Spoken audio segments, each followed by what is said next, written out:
السلام علیکم ورحمۃ اللہ وبرکاتہ۔ یہ کہتے ہیں کہ کیا حیض و نفاس والی ناپاک عورت ناپاکی کی حالت میں رمضان کے روزے کی افطاری کر سکتی ہے یا نہیں، اس کے بارے میں حکم شرع کیا ہے؟ تو آج کی اس ویڈیو میں اسی مسئلے پر بات کریں گے۔ اس مسئلے کو اچھی طرح سمجھنے کے لیے ویڈیو کو آخر تک لازمی دیکھیے گا، ثواب جاریہ کے لیے اس کو آگے بھی شیئر فرمائیے گا۔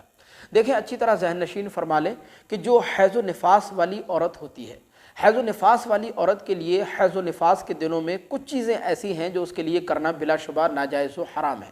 جیسے حیض و نفاس والی عورت کے لیے حیض و نفاس کے ایام میں نماز پڑھنا جائز نہیں ہے، اور جو نمازیں حیض و نفاس کے دنوں میں اس کی چھوٹ جاتی ہیں ان نمازوں کی قضا بھی اس کے ذمہ لازم نہیں ہوتی۔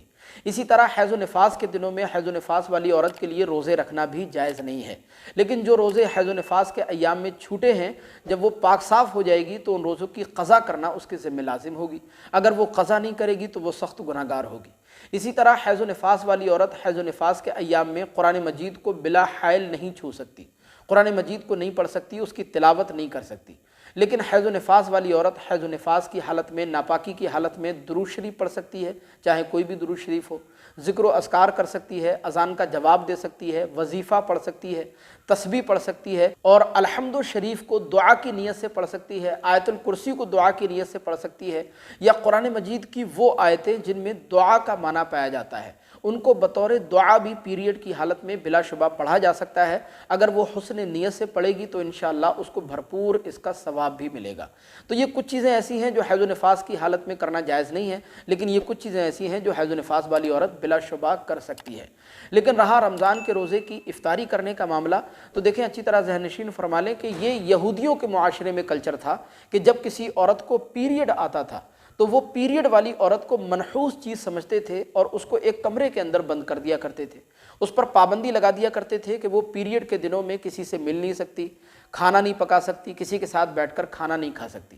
لیکن الحمدللہ ہمارے مذہب اسلام نے ایسا کوئی بھی حکم باقی نہیں رکھا، لہذا ہمارے مذہب اسلام میں حکم یہ ہے کہ حیض و نفاس والی جو عورت ہوتی ہے، وہ حیض و نفاس والی عورت حیض و نفاس کی حالت میں عام کھانا بھی بنا سکتی ہے، فاتحہ کا کھانا بھی بنا سکتی ہے، فاتحہ کا کھانا بھی کھا سکتی ہے، اور جب وہ فاتحہ کا کھانا کھا سکتی ہے تو رمضان کے روزے کی افطاری بھی کر سکتی ہے۔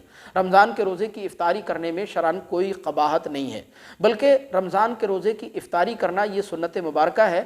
تو اگر وہ اپنی فیملی کے ساتھ، اپنے بال بچوں کے ساتھ بیٹھ کر افطاری کرے گی اور افطار کے وقت دعا کرے گی اللہ کی بارگاہ میں، تو انشاءاللہ امید ہے اللہ تبارک و تعالیٰ اس کی دعا بھی قبول فرمائے اور افطاری کرنے کا اس کو ثواب بھی ملے گا۔ لہذا بہت زیادہ پریشان ہونے کی ضرورت نہیں ہے۔ حیض و نفاس والی ناپاک عورت پیریڈ کی حالت میں وہ روزے کی افطاری بلا شبہ کر سکتی ہے۔ ہمیں امید ہے کہ یہ مسئلہ آپ کو بخوبی سمجھ آیا ہوگا۔ کوئی سوال اگر آپ پوچھنا چاہتے ہیں تو کمنٹ باکس میں ضرور بتائیے گا۔ مزید اسی طرح کے مسائل جاننے کے لیے چینل کو سبسکرائب کر کے ضرور رکھیے گا۔ السلام علیکم ورحمۃ اللہ۔